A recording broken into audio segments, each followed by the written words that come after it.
Holly, welcome to the show. Great to have you here. Thank you for having me. I'm so excited for this conversation. Likewise. So, for those who haven't encountered your work, what do you do and why do you do it? Yeah, so I'm the author of 30 Days to Happiness. They're the 30 habits that pulled me out of a depression and pulled me out of burnout, and they just keep pulling me out of things again and again because I use them like my first aid kit. So my book is 30 Days to Happiness. They're the 30 habits that reconstruct your subconscious mind to wake up happy every single day. And then I'm the founder of the Happiness Formula, which is a formula that we focus on habits, planning, and accountability to execute your goals so you actually get a result. That's what I find most people fall off the wagon. And that's why I do what I do is I teach people to hold themselves accountable rather than just giving them everything that they need and then they keep falling off the wagon again and again.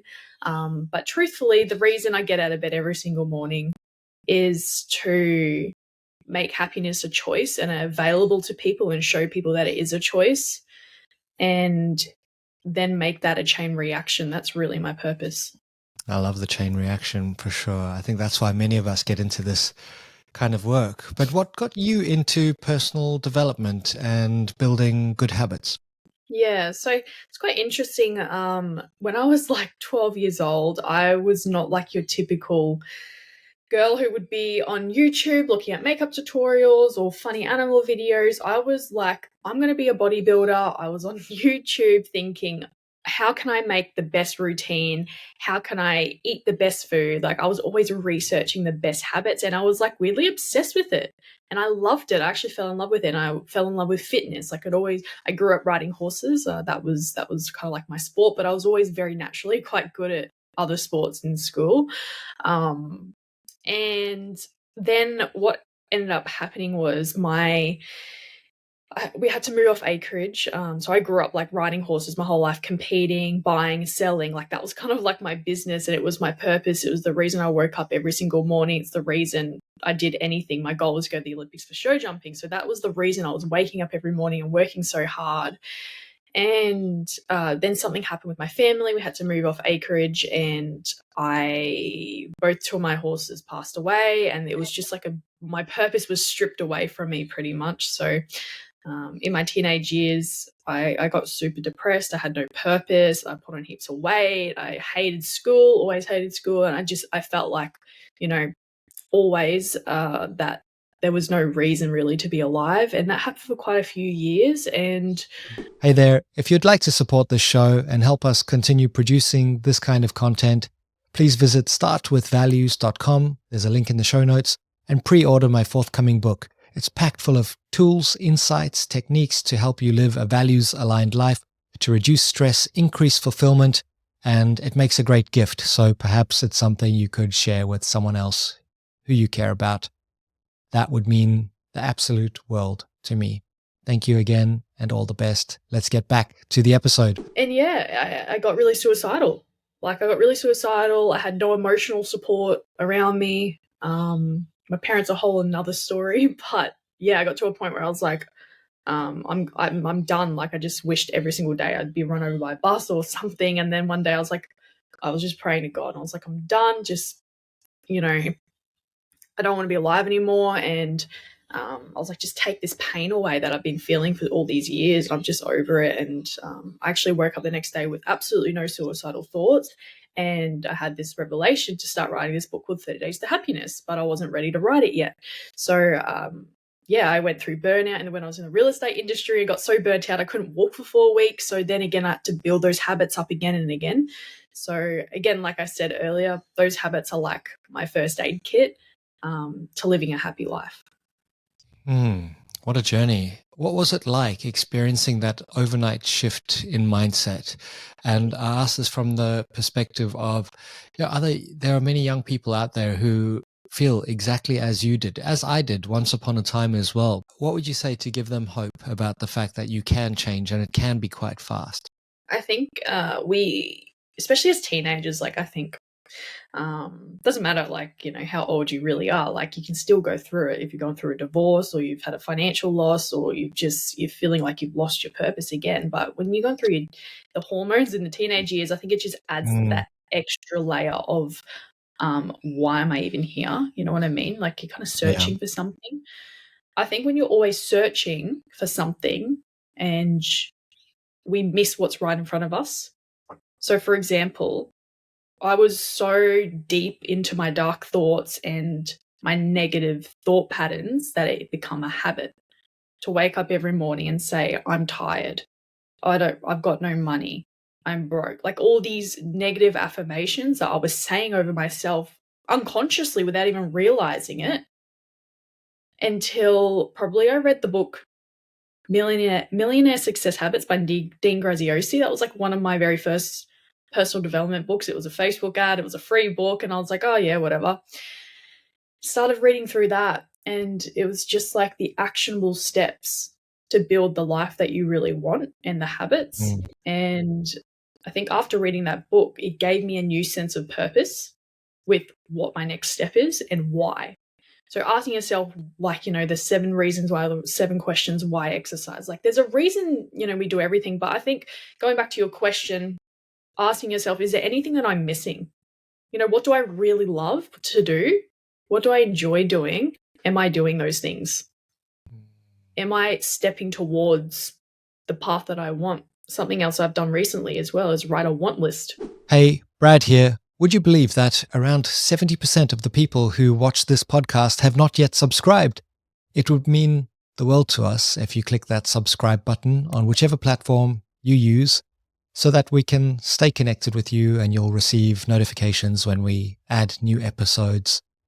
We really appreciate you coming and connecting with us and being part of our community. So all the best.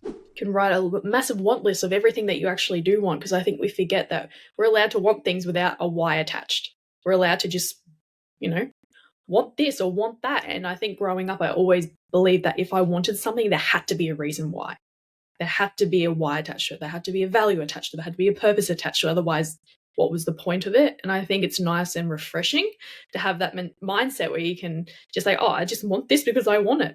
But the only thing I find with wanting all the time is that we forget that we can already have, that we can, everything that we need is in front of us. We can manifest anything we want. It's already here, but we just haven't been able to maybe visually see it yet. So that's when you take time to step away, write your want list, write your ideal day and think, how can I make this a reality?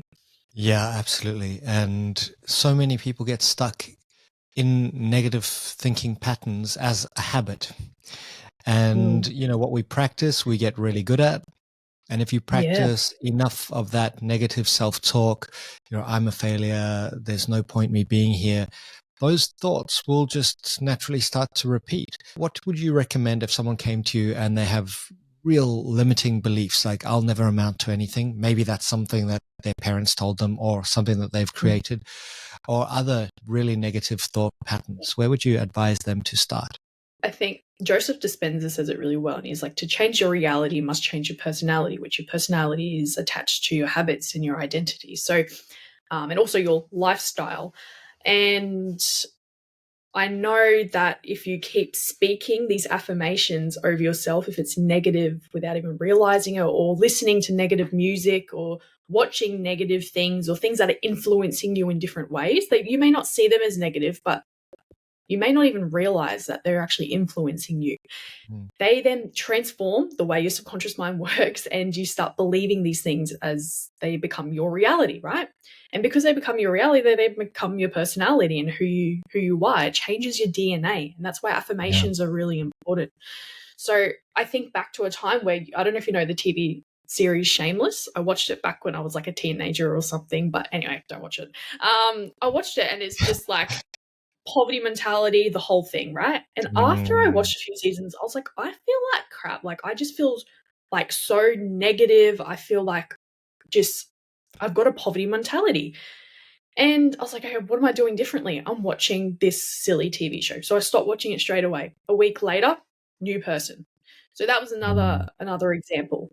Let's be honest, we can't blame our parents for everything when it comes to our belief systems, because you do have a choice to stop right now and move forward, even though it's really difficult. Like I do understand that, but I grew up believing that I was not going to be happy if I didn't have the money, the job, the car, the house, that was, classed as successful. Like, I grew up with a father telling me if I didn't go to uni, if I didn't study hard, if I didn't make a lot of money, I wasn't going to be happy, and I can't drive a nice car and I drive a nice house. And then I grew up with a mother who was the complete opposite. Just do what makes you happy. I'm here to support you.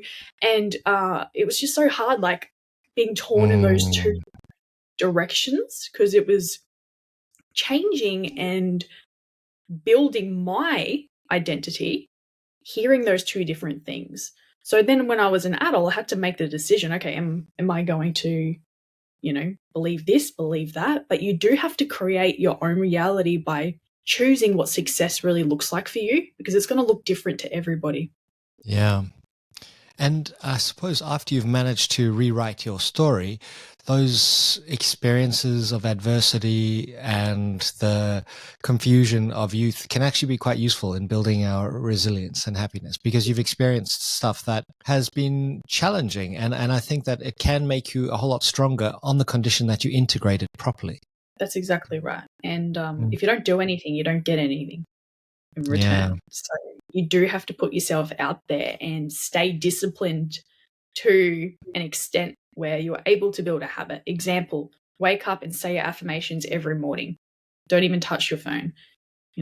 Go for that walk in the sun, get, that vitamin, get the endorphins pumping, go send a message or something positive to someone. Think about things you're grateful for. There's so much things you can do. You've just got to find those things that are going to work for you and then build the habit. Because I'll give you an example. Like, for me to read half an hour before I go to bed is my sleep trigger to go to sleep, right? I've been doing that for 5 years now. It's second nature, like brushing my teeth. Same with my affirmations in the morning. As I make my bed, I say my affirmations. It's second nature. It comes so naturally to me that it's not even like, oh, I forgot to say my affirmations. And whatever habits you choose to implement to change your identity, to change your lifestyle, then if you do them for a period of time, it will become so easy, and it honestly will change your life. But I just want to mention as well, if you start writing down like your ideal day of what you want it to look like, when I get people to do this, they realize that they're not really that far from living it.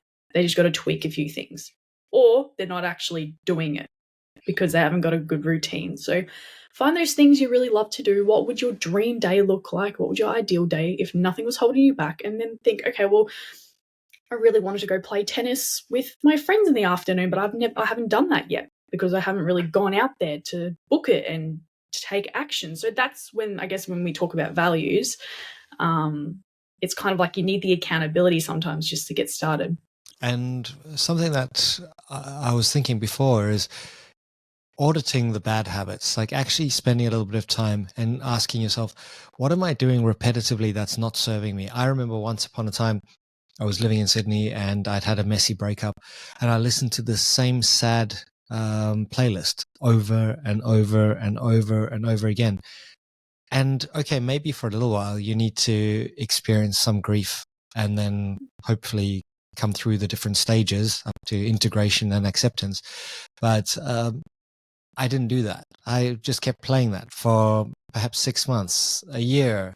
And you don't realize, but you're priming yourself psychologically for the worst. It's like, they're gone. I'll never get it back. Everything's just a mess and I'm lost. And what's the point? It's like, if you want to rewrite your story, start by auditing some of that stuff, because that's not going to help. I mean, put on a playlist that gives you a bit of energy and go and do something.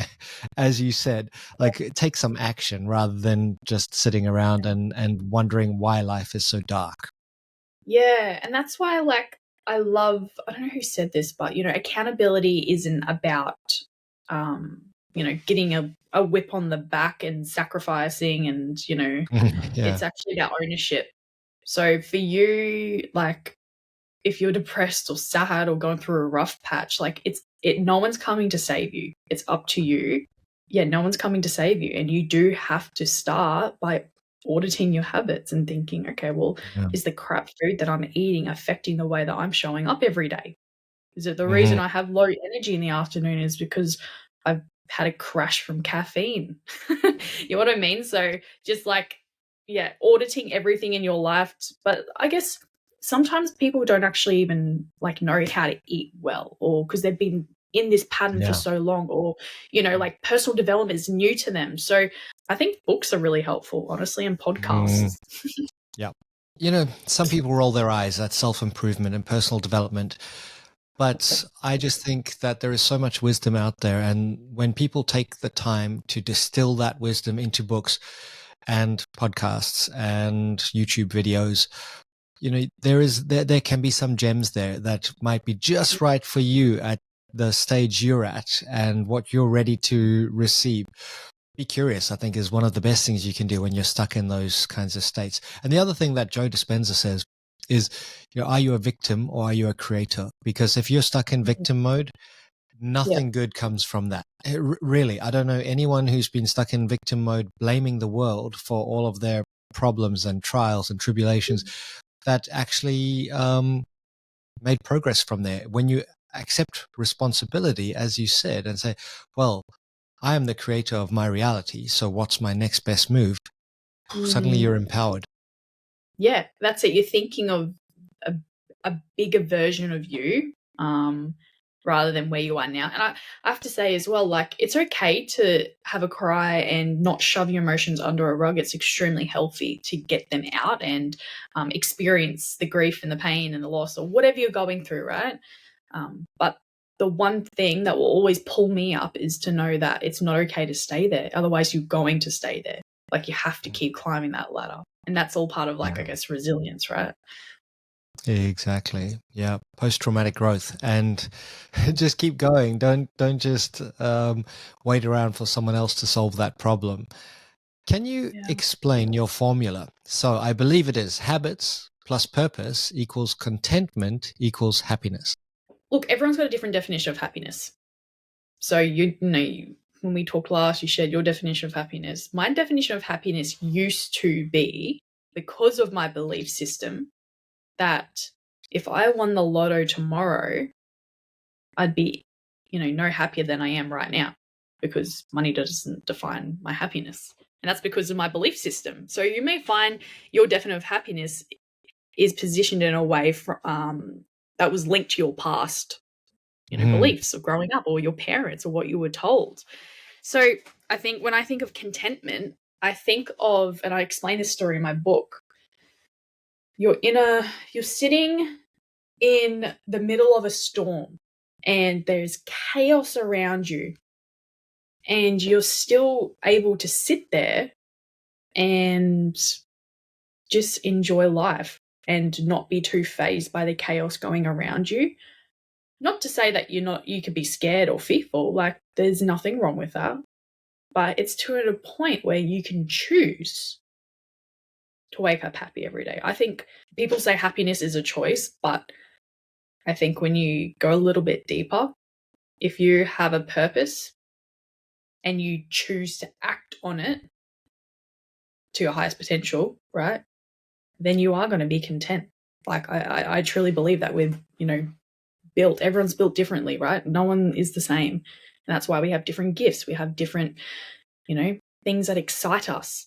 And if you're not acting on those things that do excite you, then I don't think anyone's really going to be that happy. Contentment is so aligned with what I think happiness is, which is that fulfillment, contentment, being able to say my actions are meaningful and I'm moving in the right direction. What are some of the tools that people can expect to find in your book, 30 Days to Happiness? So the first habit that's actually in the book is finding time for yourself, like actually cutting out time in your calendar to focus on you. Because let's be honest, how can we put ourselves first or even start a happiness journey without putting yourself first? Like, you just can't, right? And I love the saying, like, fill your cup up before you fill others up. And you do have to do that. When I haven't filled my cup up, then I'm a terrible mother. Like, let's be honest. I'm doing my best, but I'm not showing up the best version of me. Like, even like the last week, because I've been like hustling, I found myself like just short-tempered, and I don't like who I am when I don't put myself first. So I go back to that habit. All right, well, where have I not been putting myself first? Maybe I've got to wake up a little bit earlier so I can spend more time in meditation or journaling, So that's the first habit. And then we move on to creating your ideal day and, the hour of power and affirmations. But there's so many other like different habits that, not many people talk about. And one of them is to sit and think. And I saw this video that popped up on TikTok a while ago, and it pretty much explained why the sit and think process will help you define what's really going wrong or right in your life. And the whole idea is that you sit and you don't do anything for 5 minutes to an hour if you can. A lot of people can't do that. And it's intimidating. It's scary having to listen to your own thoughts and just sit there and be like, oh, now what? Because life, like with TikTok, with Instagram, with like everything going on around us, we're becoming so accustomed to like just quick dopamine fixes, right? So if you sit down with yourself and actually just think about what's going in your head right now and what your thoughts are, if it's intrusive, if it's exciting, if it's, why am I even doing this? Like anything, be really aware of them, because those thoughts are probably going into your head all day, but you're unconsciously aware of it because you got so many millions of thoughts in your head all day. So that's probably like a really cool habit. And then, it goes deeper. Like you start on the surface level by putting yourself first. We look at health, we look at exercise, we look at, white space walks, going for a walk with no headphones, just, allowing your brain to be quiet and listen to nature and get creative. I think a lot of people, especially in the business world, just hustle, hustle, hustle. We forget to be creative, and we're wondering why we're stuck because we haven't actually spent time in creative flow to be able to expand. So yeah, that's just some of my favorite habits that have really, really helped me and people I work with. I like the idea of white space walking. I've never heard that as a term. I struggle to go for my evening run or walk without the headphones because I always think, it's such an opportunity to learn. And, there's been a couple of occasions where I'm running back down the mountain and I'm finding myself feeling frustrated and I'm not sure why. And then I realize I'm just listening to this incessant chat. I'm not even absorbing the concepts. You can only listen to an Andrew Huberman podcast for so long before it just all, you zone out. It's like I can't listen to the information about the anterior cingulate cortex for a moment longer. And you take the headphones out and it's like relief. It feels really good. So I really like that idea. And just sitting by yourself, you're not telling people to go and take up a formal meditation practice. It's just sit and think. Just sit. In fact, you're giving them permission to think. You can think. Yeah. That's it. And you can think for yourself as well. I think, let's be honest, especially if you have a coach or a mentor, or you're working with someone else, we get super accustomed to just like asking others to think for us. Just think if you have employees, they come up and like, oh, knock on your door. I don't know how to do this. Have you thought about it? It just becomes like a quick fix. So I think a lot of the time we do actually forget to even think for ourselves and think in a way where we ask ourselves, what do I want? Like, when was the last time, like whoever's listening to this, think about when was the last time you said or asked yourself, like, what do I want? Am I living in the life that I'm happy to live in or want to live in? Or is this the vision that I had for my life? Am I going to the opposite direction of this? And like, the white space thinking is a really great way for you to actually just like get the creativity flowing. And it's just another, habit that you pick out of your first aid kit. I did it a few weeks ago. I just had such a massive day of back-to-back, 11 hours of back-to-back meetings, which was, it's not usually that long, but it's pretty long. And I was like, I just need, I feel just like my tolerance level is up here. I needed to just rest my nervous system. That's how I felt.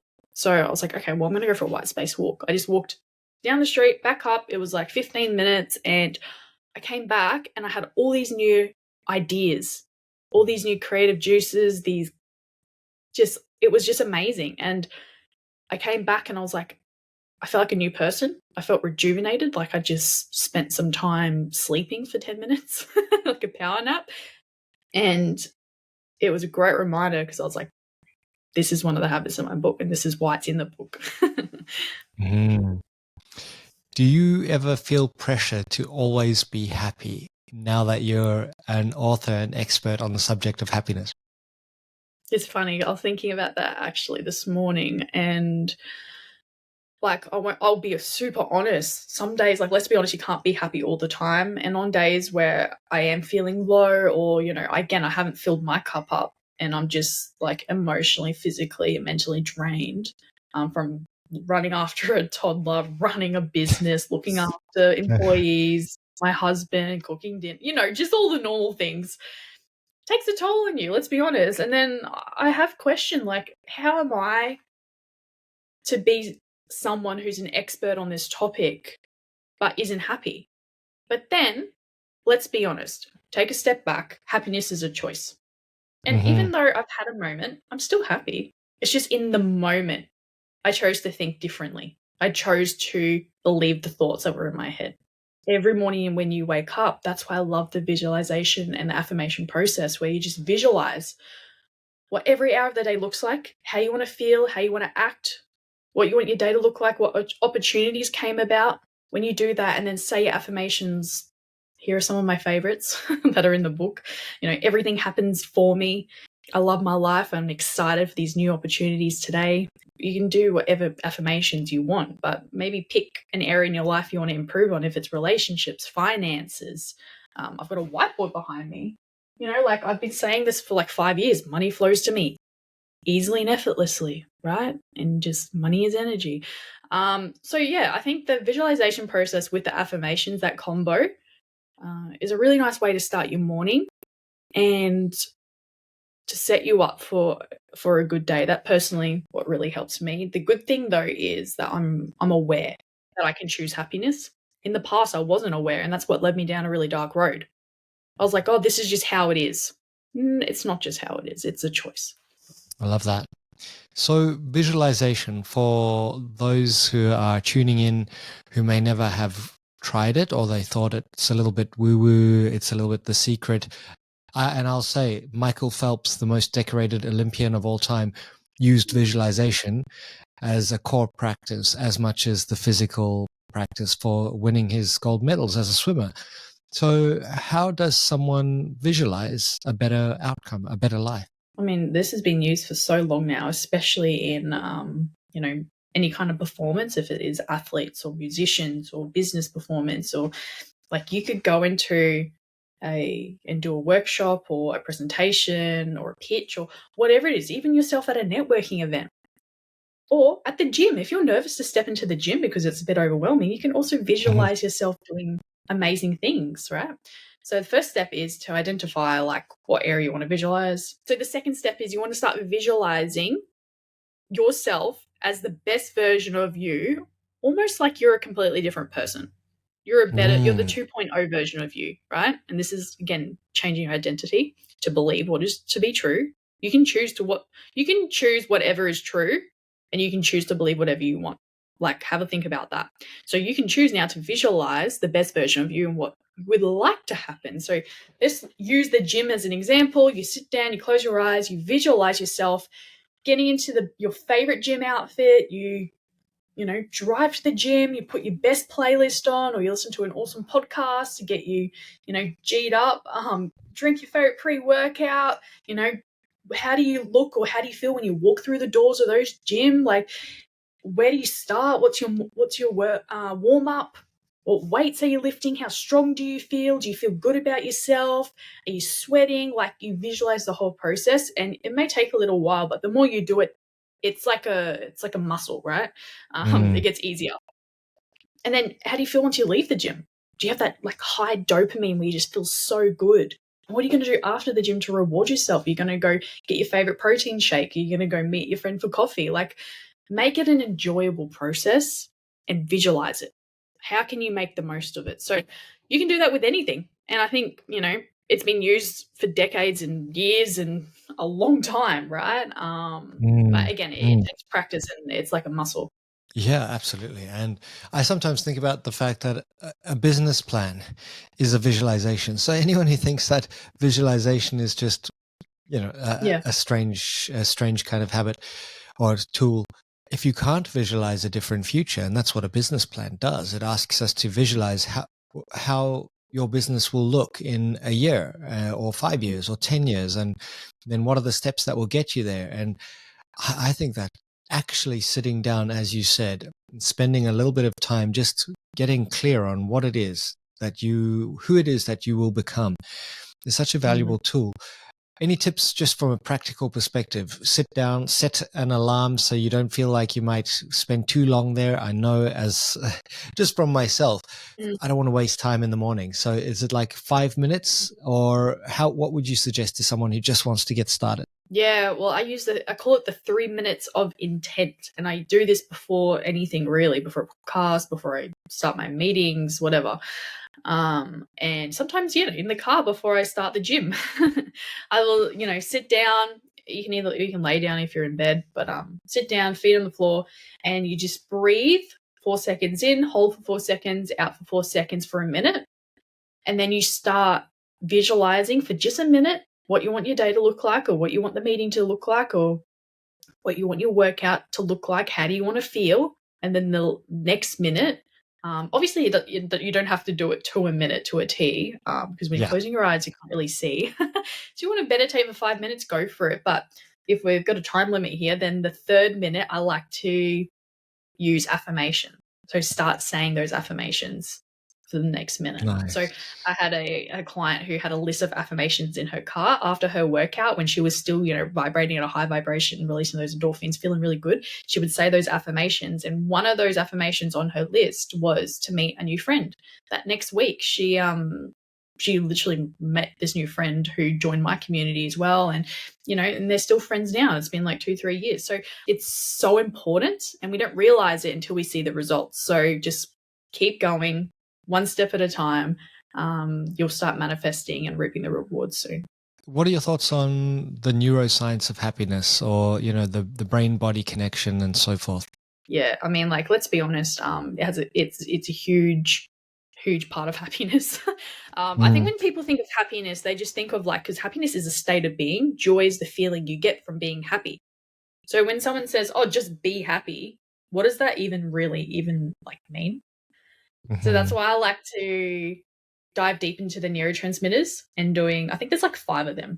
So I'd say, for serotonin, go hug a loved one, hug your pet, go get some sun, go for a walk. You got dopamine, endorphins, oxytocin. It's a loving hormone hug.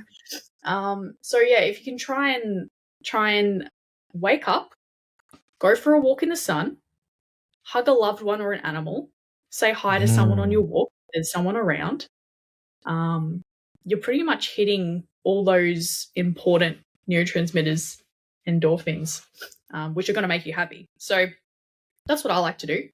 But yeah, I think, again, it all comes to it being a choice for you and how you choose to wake up. It really all starts with your routine. So if we go back to the neuroscience on it, what I would suggest, because there's so much information on it, there's been studies on it for so long now, the longest happiness study in human history, I think, was 89 years in Harvard University. And, the top key components of being happy was, social connection, not smoking, which is makes sense.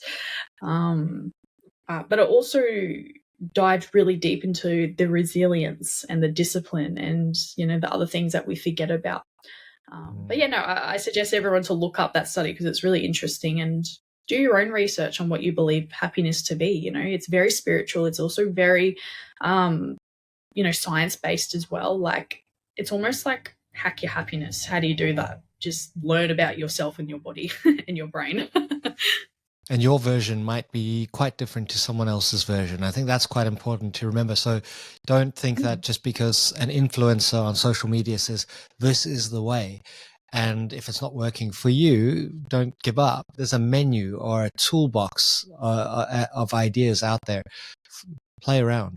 Be curious. Yeah, I agree. And I love to use this story that if the next door neighbor is running a marathon, they look fit, they're shredded, they have a hot wife, like they've just got everything for them. And you're like, oh, I want to be like Jim next door. And then you try and run this marathon, you hurt yourself, you just hate your life because you're not meeting your own expectation. That's really when we become unhappy, is because we're not meeting our own expectations. So we have to set our own expectations, because what someone else does and works for them might not be what works for you. But most importantly, it might not be in alignment with what you actually love and what you enjoy and what your purpose is. So you've got to make your own success and your own definition of success and happiness, so then you can define it in your actions, really. How important is physical fitness for supporting your overall happiness? Of course, from a well-being perspective, we know that it's critical, but for happiness, and did you pursue your goals of bodybuilding? I did, actually, but it took a long time. So I competed 2 or 3 years ago. I think it was 2 years ago. Gosh, the last 3 years have been crazy. But I finally competed, but I prepped.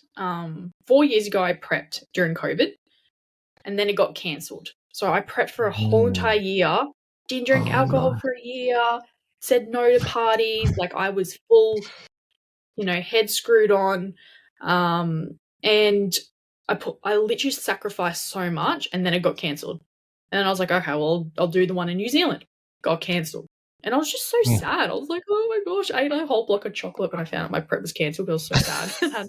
And I hadn't had chocolate. I hadn't had chocolate in like 8 months, it felt like. So, I bet it tasted amazing.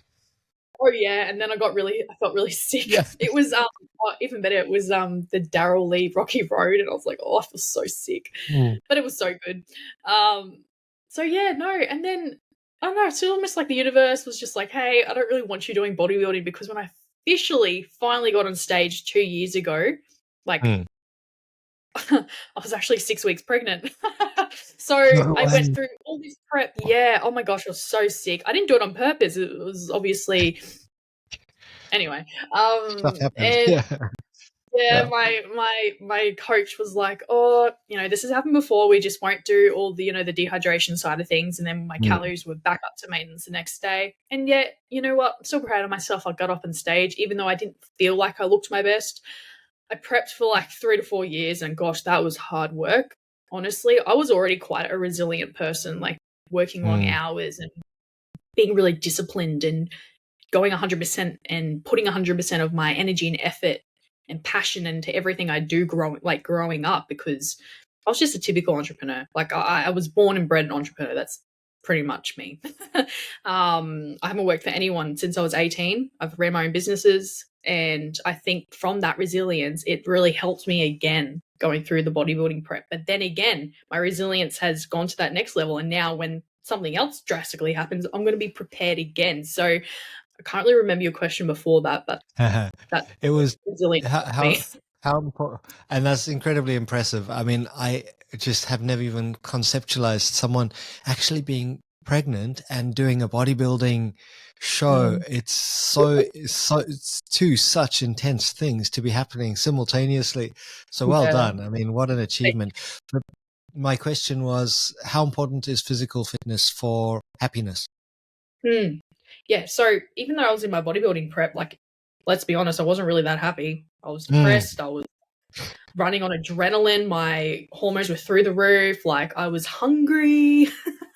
I was literally working. I was doing an hour of cardio and 2 hours of weight training on like 1,200 calories and a high protein diet for the last 6 weeks, and it was just killed me.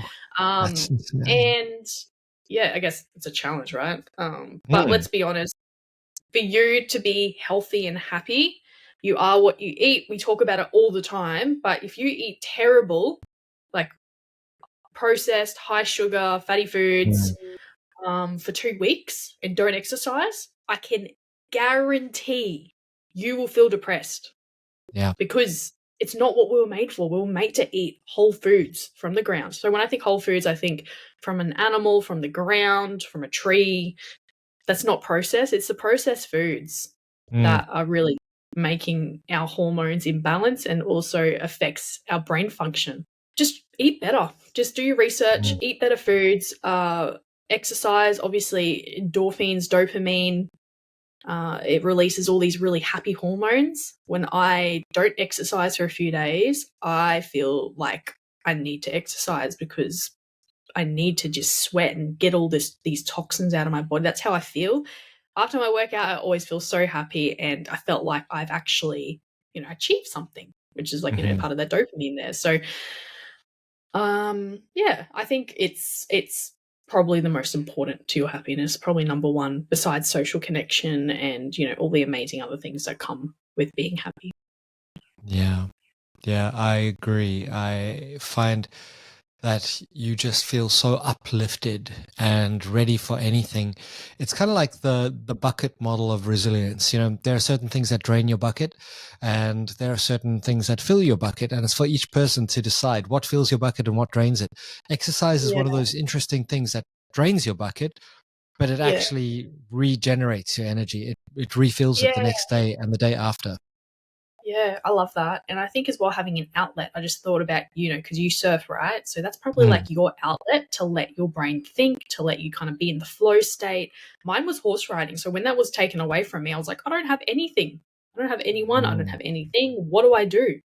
And that's why I kind of just like lent on God and just prayed and just like, asked a higher power. And that's actually the last chapter of my book, because I don't know what I would do if I didn't believe in a higher power.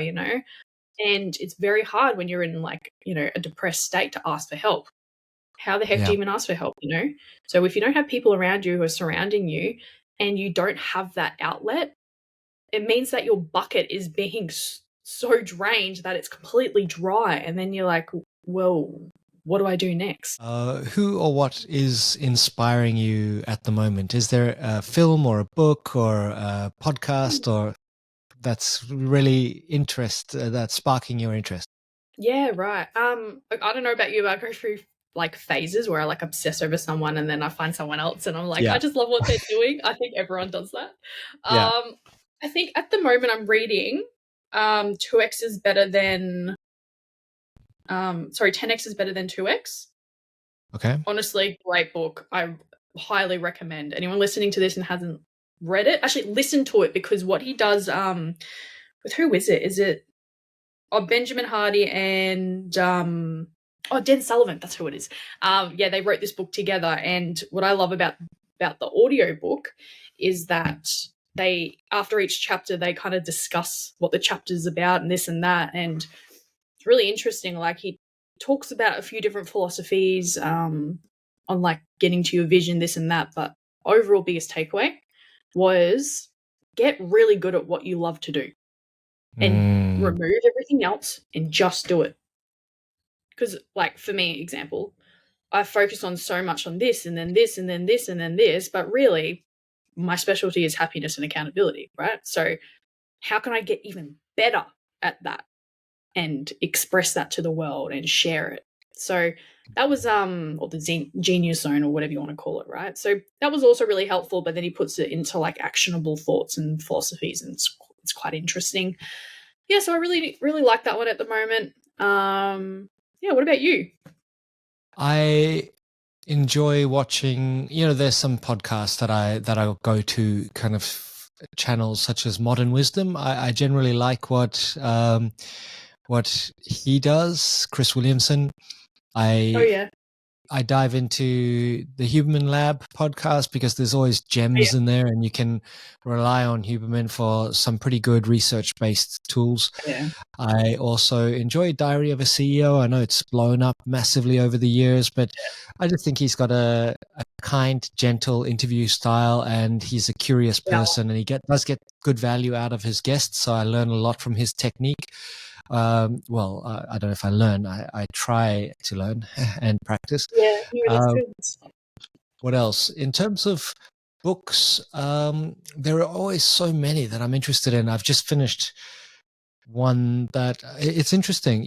I never really got into manifestation or anything like that.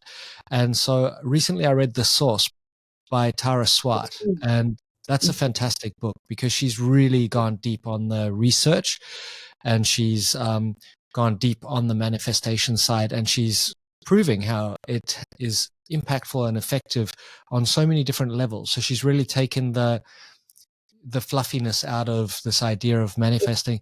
Another book that I really enjoyed recently, I listened to it, is The Theory of Everything by Ken Wilber. Now, Ken Wilber was a genius. Oh, well, he is a genius. And he's tried to combine tools, research, approaches in an integral way. So instead of saying, neuroscience is the way forward, or even science with a capital S is the way forward, he said, no. Let's integrate philosophy and science and psychology and sociology and everything into this framework of, humans are making progress up this spiral. And at different stages in each one of our lives, we're at a different place on our own developmental path. And it gets really complex, but I found it to be fascinating. I love that. That's like right up my alley. So I'm gonna read that. Check it out. Yeah, as an audiobook, it's great. It takes a bit of getting used to. So I also recommend, if anyone's interested, find a 1-hour YouTube video or a podcast where Ken Wilber is being interviewed, and that will give you a nice taster to see if this is useful for you. But I don't know anyone who couldn't benefit from that integral mindset where it's not polarities. It's not like this is the way and that's wrong. It's kind of, how do we integrate everything? Because there's wisdom in everything. Yeah, I love that. And that's kind of like how, I guess it's similar to like my philosophy. It's just, there's not one right or wrong way. It's just the way, right? Yeah. And you can choose to take pieces from whatever you learn and implement it. So yeah. Exactly. Hey, Holly, how can people find out more, get a copy of your book? Where would you like them to go? Yeah, so you can go to my website at 30daystohappiness.com.au, or you can find me on LinkedIn as Holly Smith, and same on Instagram. Excellent. And all of those links are in the show notes. So everyone, please do click on them, connect with Holly. The book is amazing. I highly recommend it. Go check it out. And any final thoughts for those who stuck with us all the way to the end? Yeah, well, thanks for joining us all the way to the end to have listened to this. I just want to say that anyone who's listening to this, that you are here for a reason and not just here for a short time and a good time, as they say. You're actually here for a purpose and a reason, and just have a little think about when you do your white space walk or you sit and think, have a little think about, like, what is it that you really want? What is it that you really enjoy? What are you naturally really gifted at? And just know that if you're not going to use that, it's almost like a waste. Don't waste those gifts that are built in you. Start taking action on them now. So yeah. Awesome. And it's never too late to get started. Never too late. Never too late. Everyone, we'll see you in the next episode. Holly, thank you so much. I really enjoyed our conversation. Thank you for having me. That was so fun.